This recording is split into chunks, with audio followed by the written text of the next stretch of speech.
అప్పటిదాకా ఈ చెరసాల నాయకుడు తన పైన అధికారులు నమ్ముకున్నాడు, తమకు పైన నాయకులు నమ్ముకున్నాడు, అలాగనే తనతో ఉన్న మనుషులు నమ్ముకున్నాడు.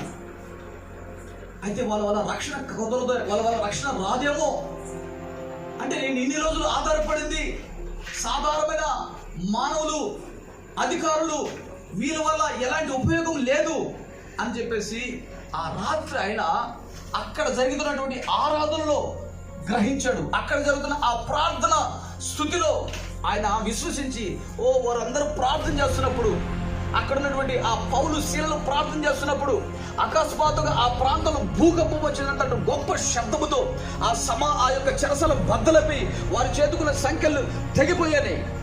అంటే దేవుని స్తుతిస్తున్నప్పుడు, దేవుని ఆరాధిస్తున్నప్పుడు ప్రతి బంధకాలు తొలగిపోతాయండి.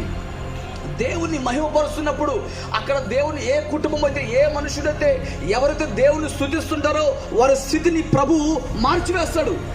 అప్పటిదాకున్న వాళ్ళ స్థితిగతులు, అప్పటిదాకున్న వాళ్ళ పరిస్థితులు, అప్పటిదాకున్న వాళ్ళ ఆర్థిక ఇబ్బందులు, అప్పటిదాకున్నటువంటి వారి యొక్క బలహీనతలు దేవుని స్తుతిస్తున్నప్పుడు అవన్నీ తొలగిపోతాయండి. అవన్నీ తొలగిపోతాయి. ఆ చెరసల నాయకుడు, అరే వీళ్ళు ఇంత రక్తపు మడుగులో, ఇంత గాయముల మధ్యలో కూడా వీళ్ళు దేవుని స్తుతిస్తున్నారే, ఏంటి ఈ యొక్క అద్భుతం, ఏంటి ఈ యొక్క పెద్ద భూకంపం వచ్చినంత ప్రళయం సంభవించింది ఏంటి?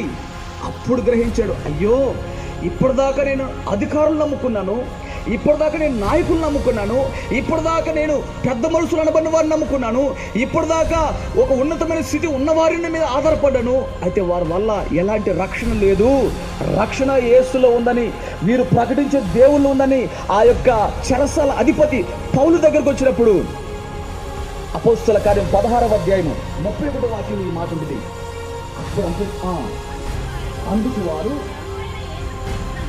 ప్రభు అయితే యేసుక్రీస్తునందు విశ్వాసముంచుము, అప్పుడు నీవును నీ ఇంటి వారును రక్షణ పొందుదురని చెప్పిన. హల్లెలూయా.